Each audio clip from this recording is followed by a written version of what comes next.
Я не виноватая в том, что я шчыры чалавек.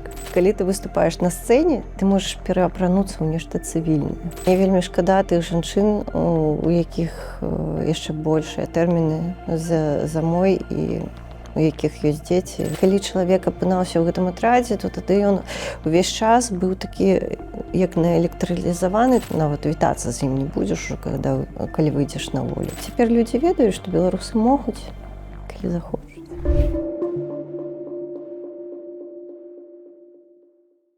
Вітаю, сябры! Гэта YouTube-канал БГ Медыа. Мяне завуць Маша Калеснікава, і я працягваю распавядаць вам гісторыі беларускіх палітвязняў. Мая сённяшняя госця Вольга Філатчынкава. Вітаю, Вольга. Вітаю, Марыя.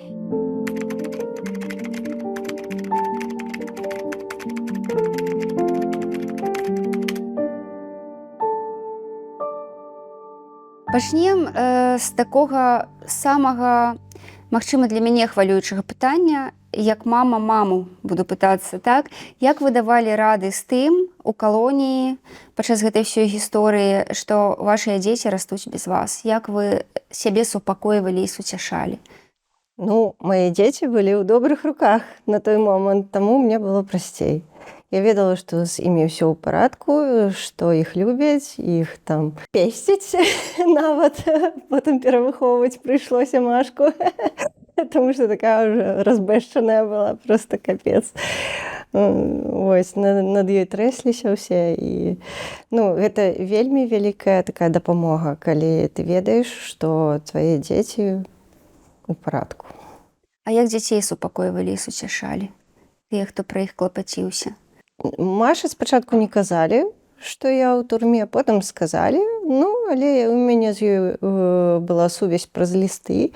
Я асобны ліст, ці паштовачку кожны дзень ёй пісала, і таму яна ведала, што я жывая і што я люблю, і кожны раз я пісала там мільён смайлікаў, мільён сардэчак, і што яна ў мяне самая лепшая, таму такая вось была нітачка паміж намі.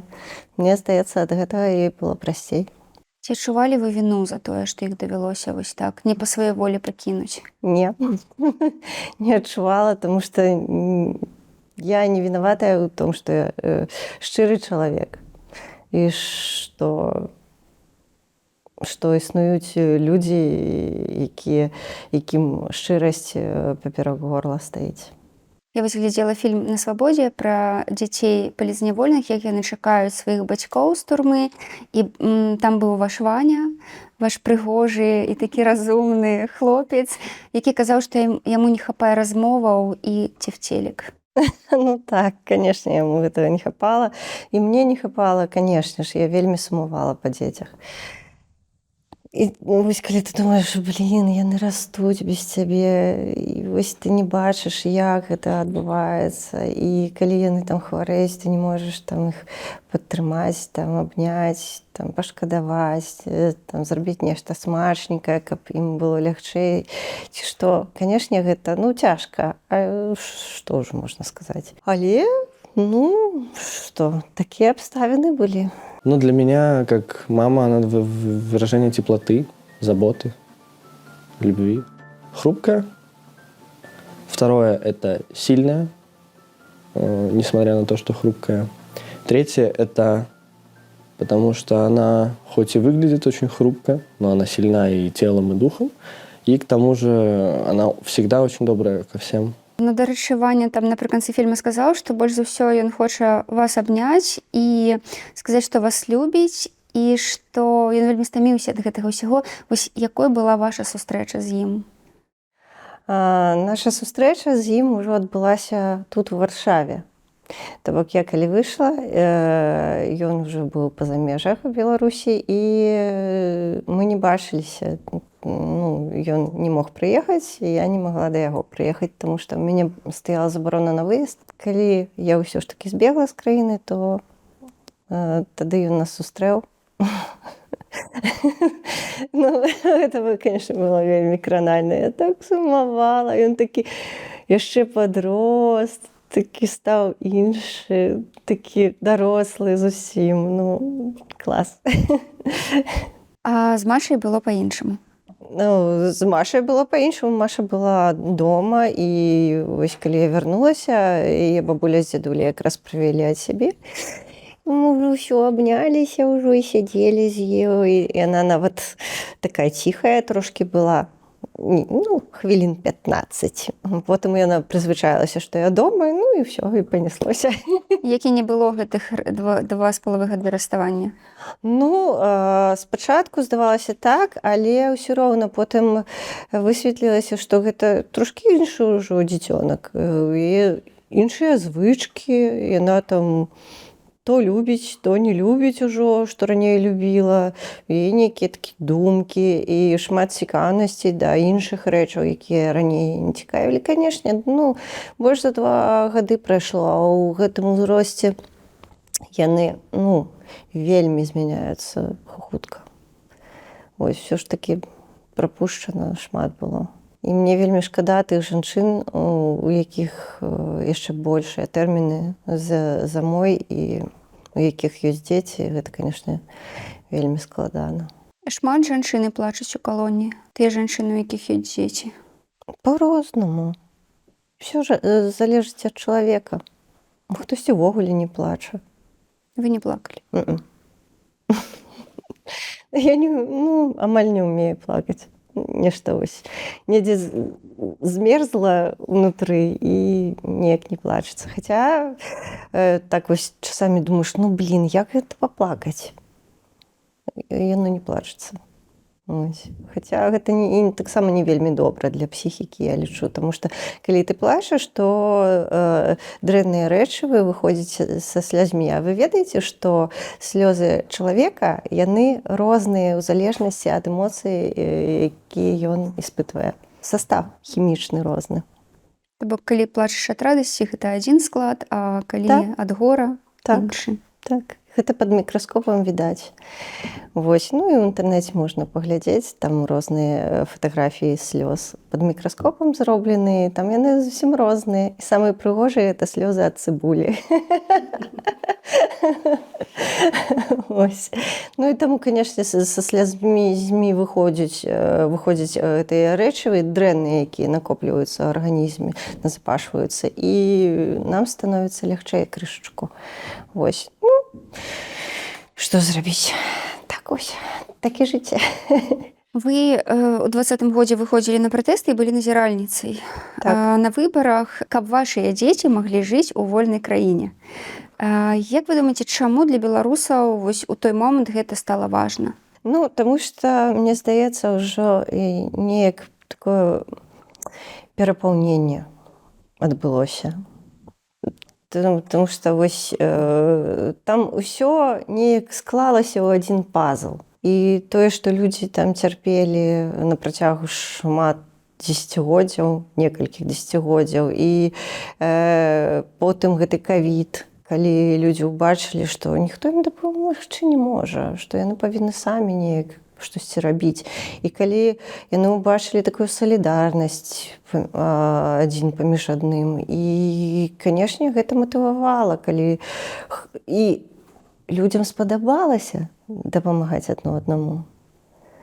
Вось. А потым гэта вада ў Менску тады забруджаная. Таксама гэта, такі прыклад салідарнасці быў вялікі, калі прывозілі ваду ці адвозілі там памыцца кагосьці, ці там яшчэ неяк дапамагалі. Гэта было крута, гэта вельмі крута было. І потым, калі вось гэта ўсё неяк так да кучы сабралося, калі людзі пабачылі, што ні за што ні пра што хапаюць проста кандыдатаў у прэзідэнты, якія нічога не парушаюць. Саджаюць у турмы, кідаюць, і гэта абурыла. А потым ужо, калі самі выбары адбыліся, вось гэты гвалт, ён спрацаваў так, што людзі выйшлі. І шмат. Всё адно да аднаго. Так. Любіце ўспамінаць той час? Гэта было так прыгожа. Ну, гэта быў страшны, але і адначасова светлы перыяд. Не ведаю нават, як гэта, чаму,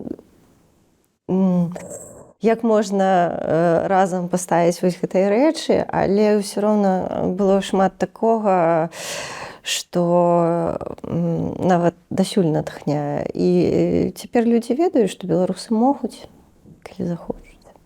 І што беларусы класныя. Высокий суд, я хочу сказать, что мне выпал года попадать в одну из наилепших университетов краины. Робила я это не за гроши, а за сумление. Я верю, что рано или поздно придет день, когда они, и мы все сможем жить в вольной, счастливой краине, побудованной нашими властными руками. А вы пераслухоўвалі ўжо, калі выйшлі на волю сваё апошняе слова ў судзе? Цяпер сказалі б тое самае? Ну, канешне, так. Канешне, таму што студэнты гэта наша будучыня. Вось, а тыя студэнты, з якімі вось мяне сутыкнуў лёс, мои падзельнікі так званыя, то яны ўвогуле суперкласныя. Трэба было скарыстацца момантам, гэта было маё апошняе слова, і я ведала, што яшчэ не хутка я змагу камусьці штосьці прамовіць. Трэба было сказаць усё, што я думаю на гэты конт. І я сказала. Вы яго напісалі? Так. Ну, я просто не ведаю, як это ўсё адбываецца. Можна напісаць і чытаць па паперцы, можна проста казаць. І па часе яно таксама не абмежаванае. То бок я ведаю адну жанчыну, якая сваё апошняе слова прамаўляла некалькі дзён. Але гэта звычайная крымінальніца, я не буду казаць, хто гэта. Некалькі дзён проста. Мы б таксама маглі, але навошта? А турму часта ўзгадваеце? Ведаеце, узгадваю, але не так, каб гэта было вось сёння я ўзгадваю турму. Проста гэтая тэма, яна існуе ў жыцці. То хтосьці там прыязджае зноў з Беларусі, то кагосьці там пасадзілі, то яшчэ хтосьці там раіцца, што лепей перадаваць ці ўсізаць на зону. Там, такія. Всё роўна гэта так ці інакш былых вось палізняволеных закранае, і калі я магу нешта камусьці параіць, я, канешне, гэта раблю. Калі я магу камусьці дапамагчы, таксама гэта раблю. Як вы сабе тлумачылі тое, што з вамі адбылося? Што тут тлумачыць? Проста трэба вучыць гісторыю, як я ўжо казала і кажу. Гэта ж гісторыя паўтараецца. Было відавочна, што штосьці адбудзецца. Калі не пераможам, то гэта будзе рэпрэсіі і гвалт, як гэта было ў часы Савецкага Саюза. Ну і ўсё. Для мяне гэта не было ніякай ні загадкай, ні пытаннем, чаму, што. А вось проста так. Вось іначай і не магло адбыцца. Вашы бацькі казалі, называлі вас такім пазітыўным ураганам. Як вам атрымлівалася ўтаймоўваць сваю энергію вось у гэтай сістэме? Я думаю, што таму што я намагалася яе пускаць у іншае нейкае русла. Нешта там таксама рабіць, кагосьці падтрымліваць. Вось таксама ж новенькія прыязджаюць. Ты бачыш, вось жоўтая бірка, так глядзіш, наш, так, ты яму там паказваеш, распавядаеш, што трэба, як не трэба сябе паводзіць, як там зрабіць так, каб не падставіць кагосьці іншага, каб самому не падставіцца, дзе хто там небяспечны, з кім не трэба кантактаваць. Такія вось розныя моманты. Гэта першае. Другое, гэта, я, напрыклад, удзельнічала там у гэтым культурніцкім так званым жыцці калоніі, таму што у мяне было што данесці. І я лічу, калі, вось, напрыклад, тыя ж традыцыйныя спевы там, ці іншыя, калі гэта прагучыць нават са сцэны калоніі, і калі гэта адгукнецца у кагосьці там з прысутных, злачынніц там і гэтак далей, гэта ўсё роўна будзе нейкая такая маленькая, але перамога. Я чытала пра вашыя каляды. Каляды былі зачотныя. І каза была, і ўсё як мае быць. Усё было, і нават гэтыя прадукты, там же ж такая штука, што нельга адзін аднаму даваць прадукты. Што заўгодна нельга даваць. Але для калядаў трэба, каб госці штосьці панакідалі ў мех. Мы прынеслі гэтыя прадукты свае, кожны падпісаў сваё прозвішча, каб не дай уже бажэ.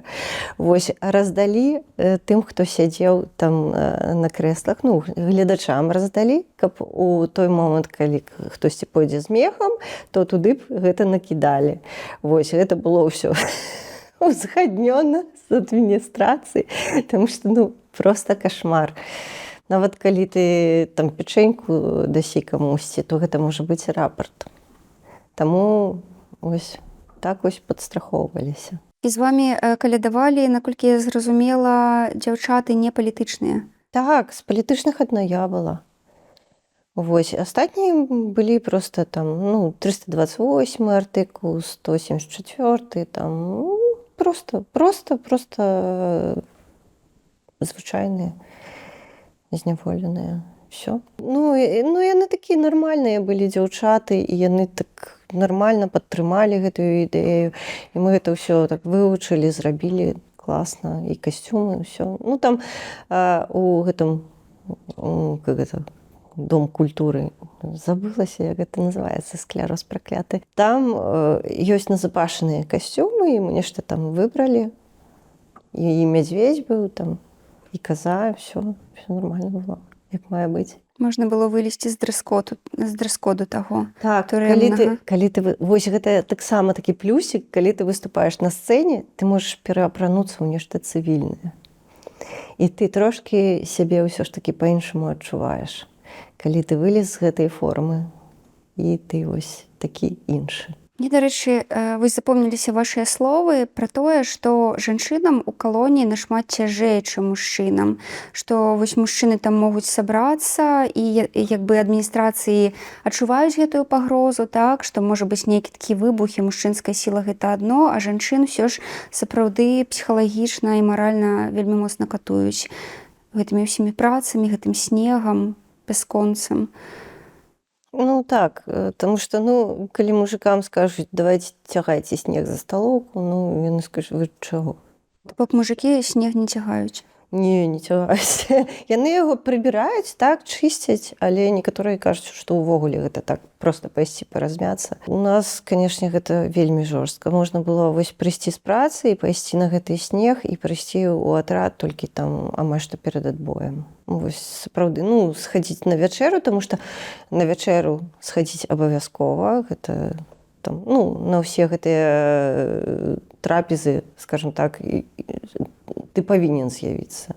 Нават калі не ясі, ці Так. нават мусіш есці. Так, не, есці не абавязкова, але з'явіцца ты там павінен. Ну, гэта атрад, увесь атрад ідзе ў сталоўку. Калі ты проста застанешся ў атрадзе, то гэта будзе рапорт, канешне ж. Што ты самавольна там сышоў і ці не падпарадкаваўся, ці што.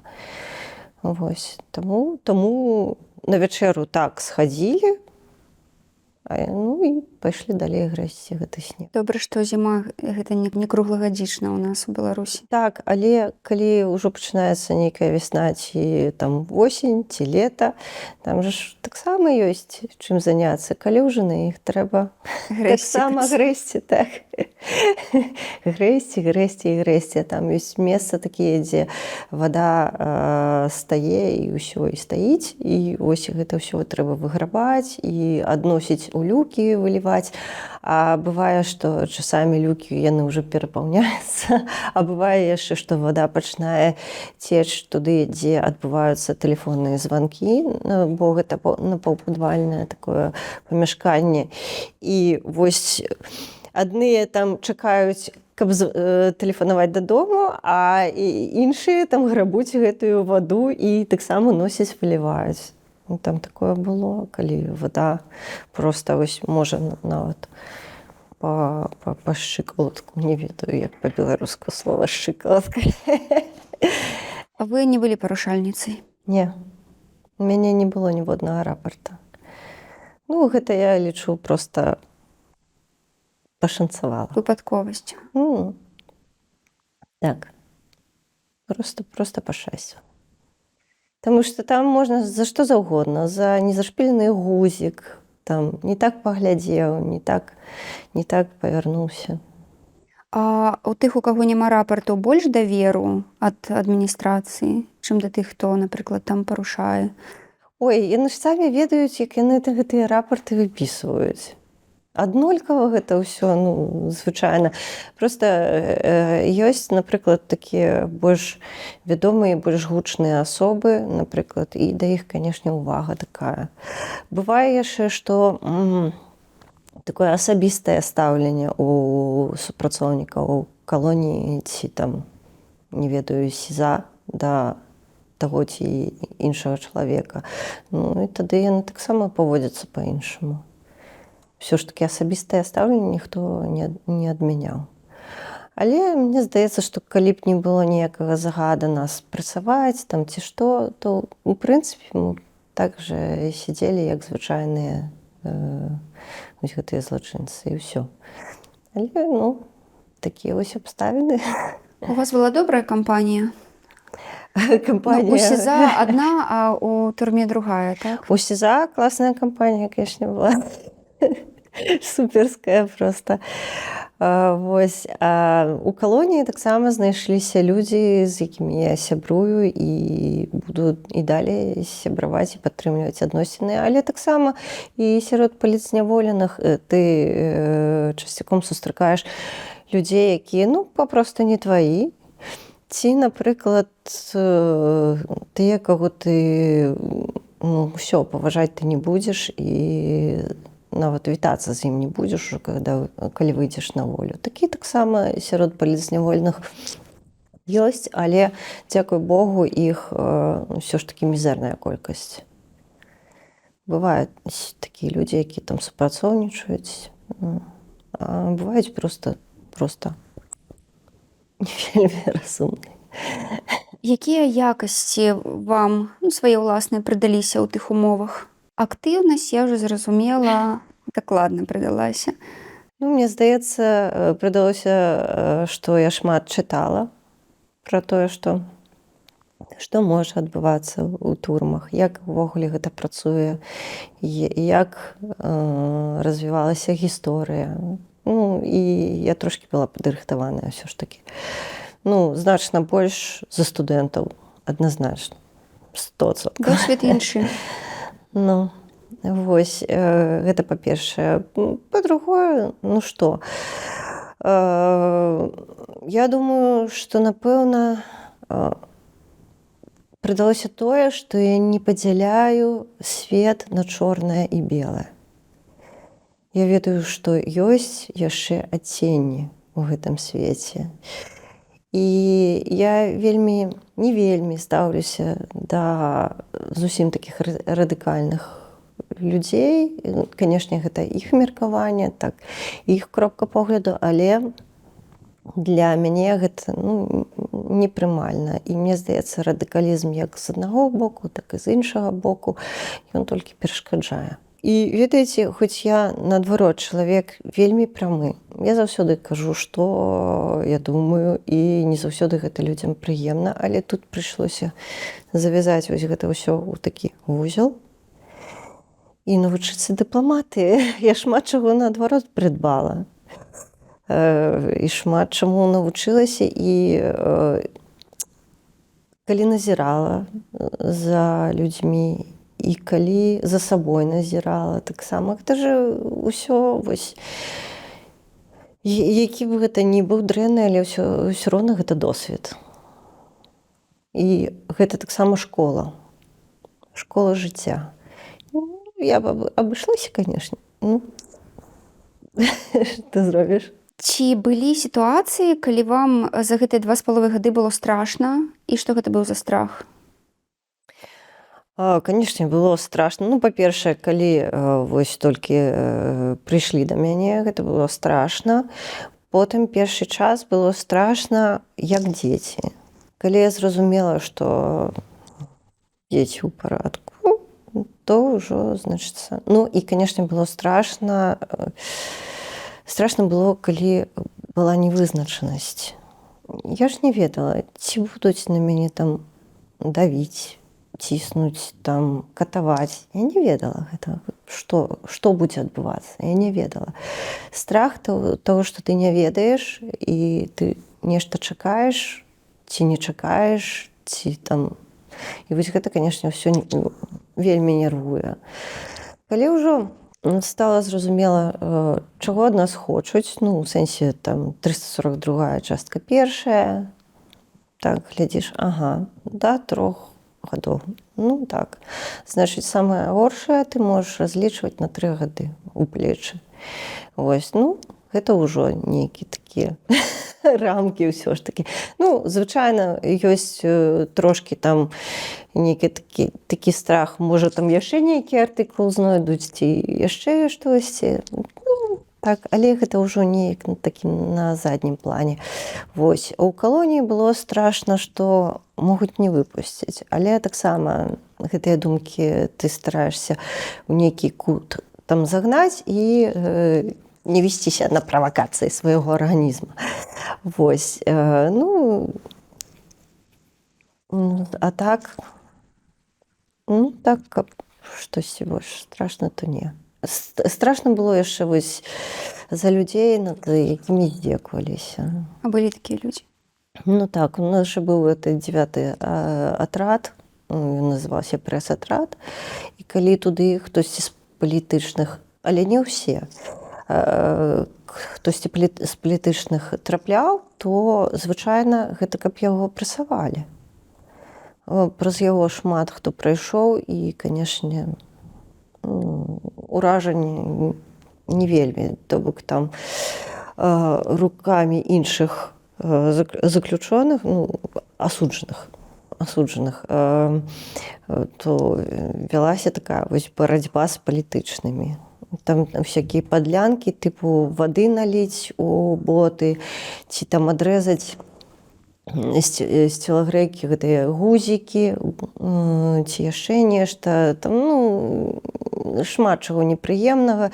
І калі чалавек апынаўся ў гэтым атрадзе, то тады ён увесь час быў такі, як наэлектралізаваны, таму што маглі і ноччу там нешта зрабіць у потайкі, і вельмі неабаронены быў. Таму, канешне, вельмі балюча было за гэта.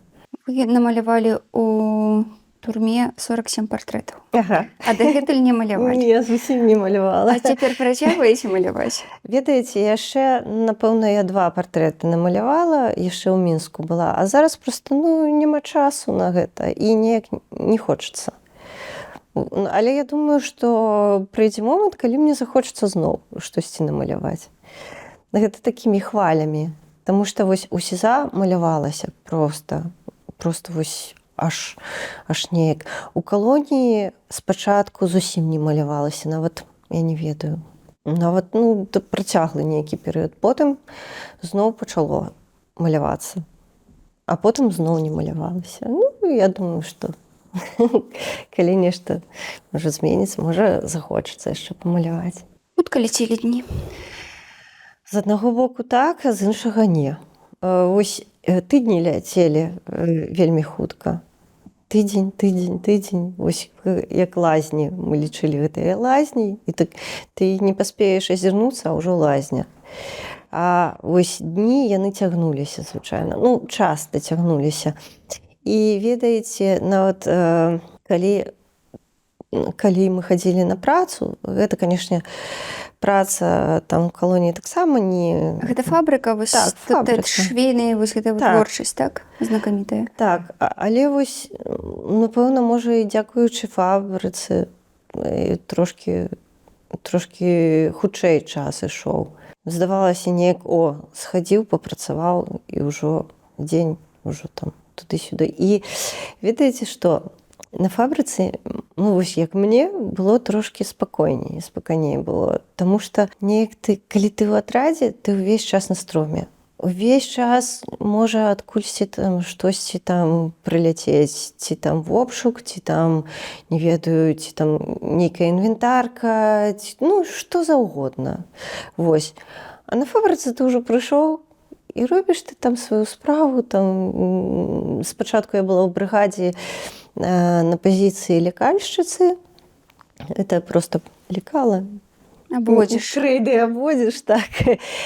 Там быў такі стол каля вакна велізарнага, і неяк ён у такім закутку быў, мяне ніхто не чапаў, я сабе там малявала, гэта нармальна. Ну, там мне было так дастаткова спакойна. Гэта быў першы 4-ы атрад. Я там прабыла не вельмі доўга, трошкі болей за месяц. Вось, там было так, нормально.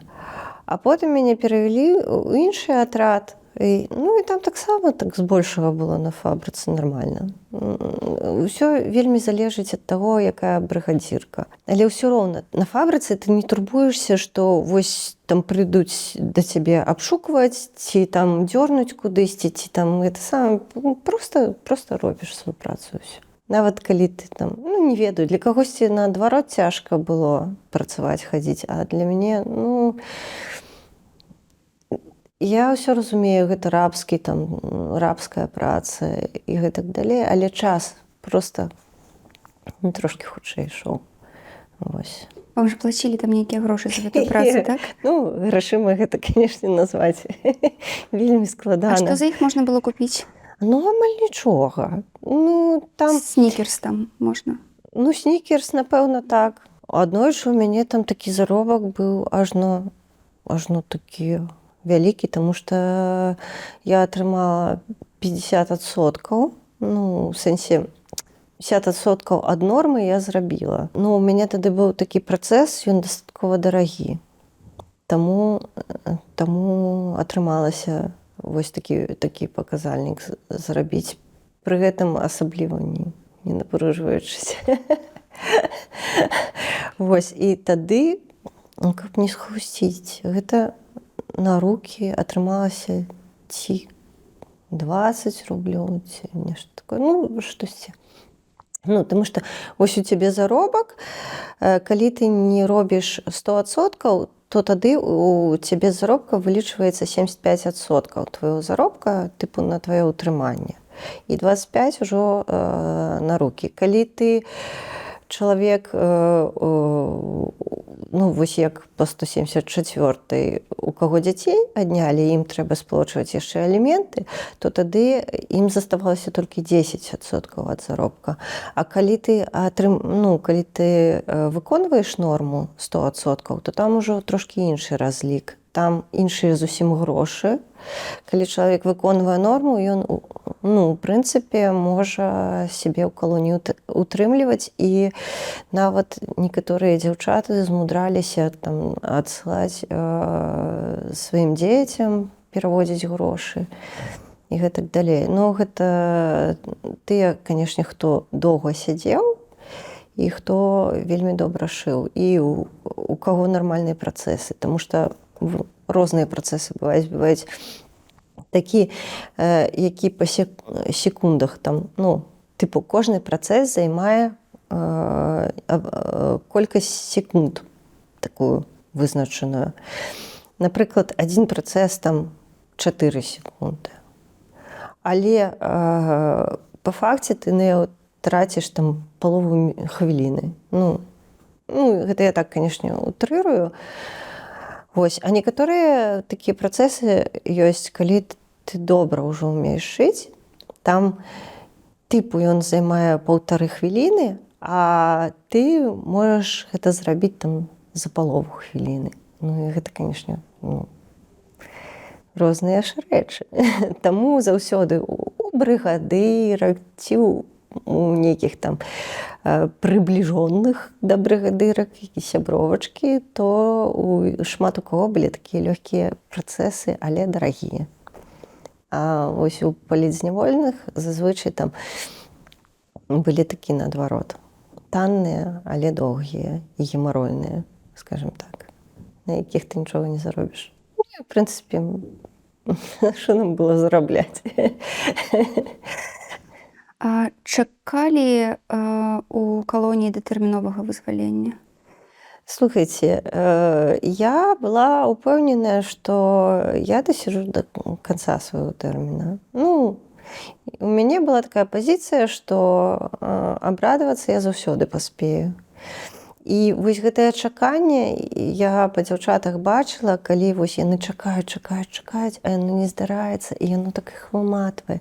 І гэта такі удар, напрыклад, там амністыю чакалі ў 22-м годзе, там на 17 верасня. Ну, конечно ж, ніхто не дачакаўся. І потым яны такія хадзілі, ну, прыгнечаныя дастаткова доўгі час. Таму што яны сапраўды гэтага чакалі. А я як не чакала, ну, не было той амністыі, не было. Канешне, было б круто, калі б вызвалілі раней. Ну, не вызвалілі. Пасля вызвалення вы год яшчэ заставаліся ў Беларусі. Чаму ўсё ж вырашылі прыняць гэты выклік і паехаць наноў уладкоўваць сваё жыццё? Ну, у мяне былі проста абставіны асабістыя, па якіх я там заставалася. Вось, але што я буду з'язджаць, я ведала. Я прыняла гэтае рашэнне яшчэ знаходзячыся ў калоніі. І проста вось не было магчымасці нейкі час, а потым як толькі апошняя кропля ўжо. Смажаны певень клюнуў, то я і паехала. Усё ўжо чакаць было, конечно, не было магчымасці. Сумуеце па доме? Не дазваляю сабе гэтага рабіць, таму што, канешне, я вельмі люблю Мінск, вельмі люблю Беларусь і ведаю, што, ну, маё месца там. І я проста зараз тое, што адбываецца, я ўспрымаю як новы этап майго жыцця, вельмі цікавы, вельмі пазітыўны этап. І таму я ўсё ж такі веру, што мы вернемся. Хаця это будзе не хутка, ну, па маім меркаванні. Вось, але каб думаць, ну вось, мы заўтра ўжо вернемся, ну, трошкі пацярпець. Не, я не хачу цярпець, я хачу жыць. Тут і зараз. Тут і зараз маё жыццё, і я буду жыць. І я лічу, што гэта мне дапамагае, конечно, адаптавацца. Вось, такое стаўленне. Ну, і мне падабаецца. Полюбілі Варшаву? З першага погляда. Неяк вось проста вось сапраўды нейкая такая моя любоў. Усё падабаецца. Ну, канешне, тут таксама ёсць свае там нейкія там мінусы, але тут столькі ўсяго класнага. І Варшава неяк і да Мінска падобная. Вось гэта таксама мне. І людзі тут такі, ну, добрыя. Ну, і падобныя нечым да беларусаў таксама у чымсьці. Нешта ёсць такое агульнае ўсё ж такі ў менталітэце. І рознае ёсць. Я не кажу, што аднолькавыя. Не, гэта іншы народ, але ўсё роўна неяк так, ну, класна. Вы ж пераехалі з дачкой, так, і тут сям'я. Ось наколькі складана ўсё ж уладкоўваць жыццё, калі ты не адзін, а ўсё ж у цябе яшчэ ёсць, ну, адказнасць за іншых? Ну, можа, гэта, наадварот, дадатковы нейкі стымул. Ну, неяк, ну, а што? Ну, Машка і Машка, з ёй весялей. Ну, не ведаю, дзеці гэта, канешне, заўсёды складана. Нават у нармальных умовах. Усё роўна яны растуць, і ў іх характары змяняюцца, а яшчэ падлеткавы ўзрост і ўсё такое. Але, ну, неяк я ўжо прызвычаілася, што ў мяне дзеці ёсць. Што? Цюбік, там паста. Не адматаеш? Не, класна, наадварот. Мне здаецца, што з дзецьмі і стымулаў больш, і неяк і не так страшна. Вы ўжо прыдумалі, чым будзеце займацца тут? Не, яшчэ не прыдумала. Я яшчэ думаю. З аднаго боку, мне падабаецца выкладаць. Таму, можа, неяк паспрабую ў гэтую галіну вярнуцца зноў. Але, з іншага боку, насамрэч вельмі шмат магчымасцяў, і, можа, сёння я думаю, што я магу выкладаць, і я хачу выкладаць, а заўтра я захачу рабіць нешта іншае, і я не баюся спрабаваць. Таму я думаю, што калі я вось вырашу штосьці зрабіць, то я і зраблю. Вось, неяк так. Ва ўсіх розныя меркаванні наконт таго, як можна вызваліць палітвязня. У вас ёсць меркаванне? Ну, можа, мяне закідаюць чым-небудзь пасля гэтага, але ўсё ж такі я лічу, што трэба шукаць нейкія кампрамісы. Прычым як такія відавочныя, так і невідавочныя, і калі гэта можна там рабіць неяк кулуарна, там незаўважна для іншай часткі грамадства, то трэба гэта таксама рабіць неяк, вось не ведаю. Не ведаю. Ну, я разумею, конечно, што гэта вельмі складанае пытанне, і менавіта я, вось як для сябе, я зараз не ведаю, што я магла б зрабіць для гэтага. Не ведаю. Я б, конечно, хацела штосьці зрабіць, але вось я не бачу пакуль. Можа, з цягам часу я нешта ўбачу, і калі я ўжо буду неяк больш у тэме ўсяго гэтага, і тады, можа, я змагу нейкія высновы зрабіць. А зараз складана, таму што з аднаго боку мы бачым, што адпускаюць палітзняволеных, і можа гэта нейкі сігнал, але калі іншыя зусім кажуць наўпрост, то тады можа гэта і не сігнал, хто там ведае. Незразумела. І яшчэ у мяне такое ўражанне, што там увогуле на гэтую тэму кансэнсуса няма ў Беларусі. Нават сярод улады. Магчыма, ёсць нейкая частка, якая таксама спрабуе там заходзіць там з некаторых бакоў там і неяк прасоўваць вось гэтую думку, што трэба зніжаць градус рэпрэсіі, але можа тая частка, якая прымае рашэнне, да гэтага яшчэ не саспела. Ось. Але ўсё ж такі магчыма, што ёсць нейкі такі вось там зрухі ці што. Ну, з іншага боку, а вось што зараз? Ну, вось перамог на выбарах. Чарговы раз. Ну, чаго ўжо помсціць? Лагічна было б ужо адпускаць. Ну, ужо дакладна не садзіць за выбары 20-го года. Так, ужо ж выбары 25-го адбыліся. Ну, не ведаю. У вас таксама ёсць адчуванне вось гэтага раз'яднання, што цяпер пачалося ў беларусах? Ці ўсё ж не? Раз'яднанне паміж кім і кім? Беларусамі. Паміж тымі, хто стаяў у 20-м на вуліцах, і вось яны пачалі раз'ядноўвацца таксама. Слухайце, ну яны ж не былі ніколі такім маналітам. Яны выйшлі ўсе разам, яны былі аб'яднаныя, у прынцыпе, адной ідэяй. У прынцыпе, гэта было супраць гвалту.